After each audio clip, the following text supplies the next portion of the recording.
Blessed day, brethren. This is your pastor and preacher once again, inviting you na samahan po ako sa pag-aaral ng salita po ng Panginoon. Please open your Bible in the book of Joshua, chapter number 7, verses number 2 and 4. The Bible tells us, "And Joshua sent men from Jericho to Ai, which is beside Beth-haven, on the east side of Bethel, and spake unto them, saying, Go up and view the country. And the men went up and viewed Ai. So there went up of the people about 3,000 men, and they fled before the men of Ai." Ito pong panahon po na ito, mga minamahal, alam natin to yung story na after na yung pong army ng Israel led by Joshua ay natalo po nila ang Jericho, isang napakalaking siyudad. Then afterwards, sila po ay natalo ng isang maliit na bayan ng Ai. No? Now, marami pong mga factors ang dahilan kung bakit po sila natalo.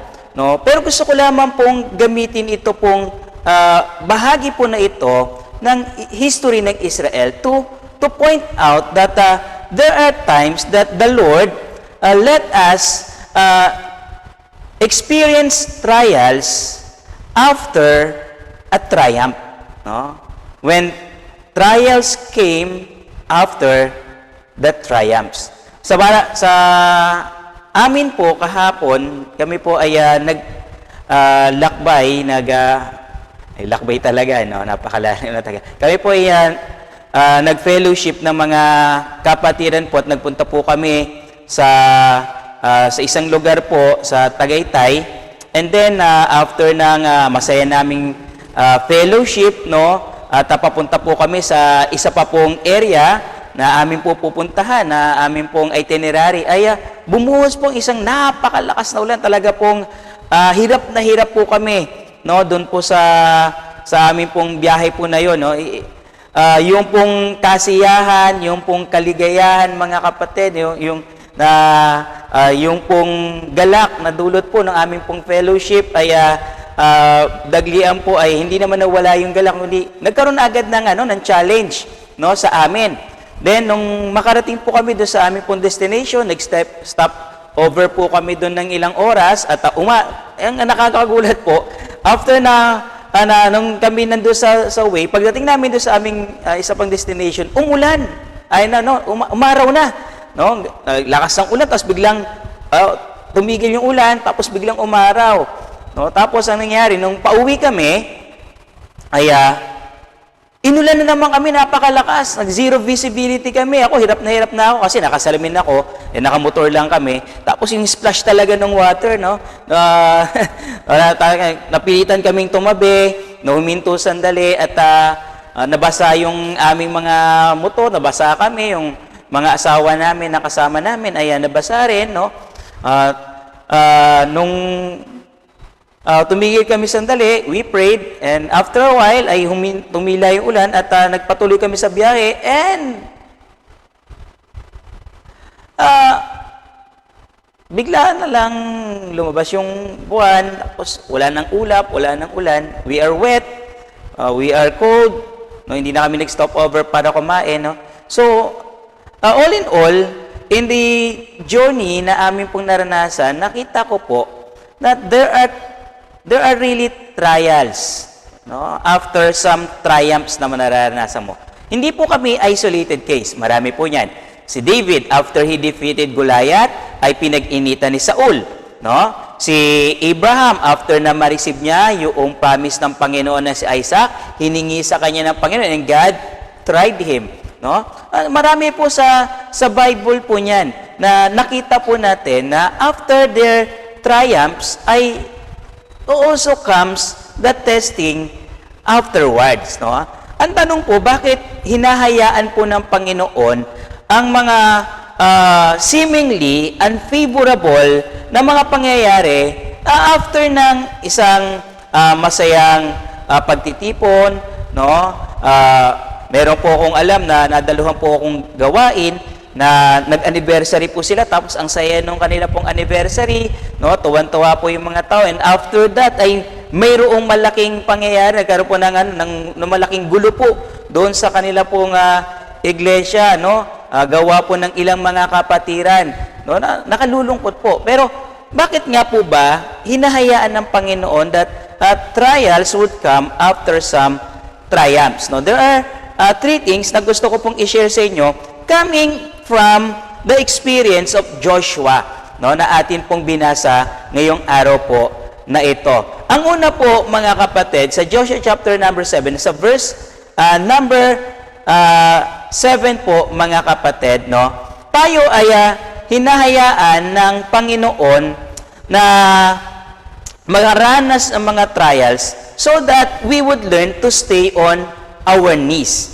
No, ang sabi po sa atin ng Joshua chapter 7, verse chapter 7:7, Joshua said, "Alas, O Lord, wherefore thou hast at all brought these people over Jordan to deliver us into the hands." So he prayed, no, unto the Lord. He called upon the Lord, no. So tayo ay pinadadalhan ng mga trials ng Panginoon for us to keep on praying, keep on communicating, and keep on depending upon Him.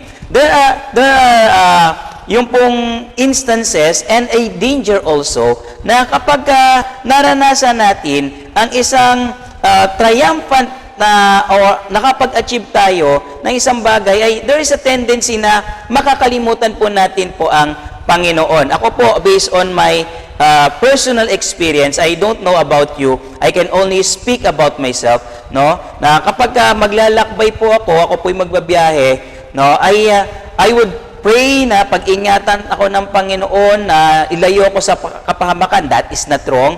Pero ang problema po, no, meron po akong na-experience na napansin ko na I'm praying na pag ako ay aalis at habang nasa biyahe, pero pag dumating ako doon sa aking destination, I tend to forget, no, na magpasalamat sa Panginoon doon sa kabutihang kanyang pinakita. At humingi ng patnubay pang lalo, no, samantalang ako ay nandoon sa akin pong pinuntahan.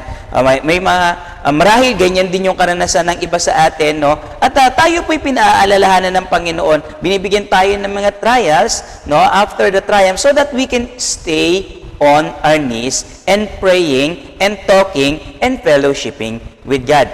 Pangalawa po, mga kapatid, we are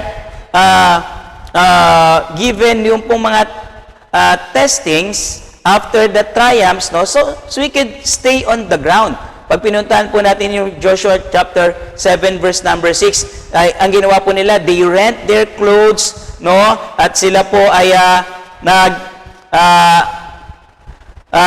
they bowed themselves, their faces before the ark of the Lord until the eventide, no. So the Lord keep them grounded, no. Hindi nila tinanong ang guidance ng Panginoon, thus making them have a pride. Sila na lang nagtanong, sila na lang yung nag-usap-usap, anong gagawin natin dito? At naisang tabi ang Panginoon, no? So yung pong trials comes after triumphs so that we can be yung ating pong mga paa would keep on the ground and be settled, na hindi po tayo magmamalaki at magmapapuri at magmamataas. The Lord is reminding us na tayo ay by the grace of God alone, no, ay mayroon po at nakakapagtagumpay at nakakapag-achieve, nagkakaroon ng mga triumphs sa atin pong mga buhay. At panghuli po, mga kapatid, no, ay sabi po sa atin ng Joshua chapter 7 verse number 8, ay tumawag si Joshua at sabi niya, "O Lord, what shall I say when Israel turneth their backs before their enemies?" So the Lord wants us not only to be on our knees, not only for us to be on the ground, but also to stay tuned unto Him for further instruction. The Lord is putting us in trials after our triumphs to remind us that katulad nga na nabanggit ko, it is only by the grace of God, at yung ating pong continuity at perpetuity po ng ating pong triumphs would also come by the grace of God. It is by His leading, sa pamamagitan po ng kanyang pangunguna, ay makararating po tayo at tayo po ay nasa ating pong posisyon po ngayon. Ayon nga po kay kapatid po na Pablo, kay Apostle Paul, sabi niya, I am what I am by the grace of God. And you are by the grace of God, nasa kalagayan mo at katayuan mo ngayon, and the Lord will let trials come into your life so that you would learn to stay tuned with God. At maalala natin na ang bawat hakbang, bawat lakad na atin pong gagawin mga kapatid would only be successful, would only be prosperous by the grace of God. So God wants you to stay tuned. Stay listening sa kanyang sinasabi, no? At upang tayo ay makarating doon sa purpose at plano po ng Panginoon. No, mga minamahal, kung ikaw ay dumadanas ng mga struggles, ng mga trials, after some triumphs in your life, the Lord just wants you to be grounded. The Lord wants you to still be prayerful and be listening sa kanyang mga commandment. Nawa naging pagpapala po sa inyo ang pag-aaral na ito. God bless you all.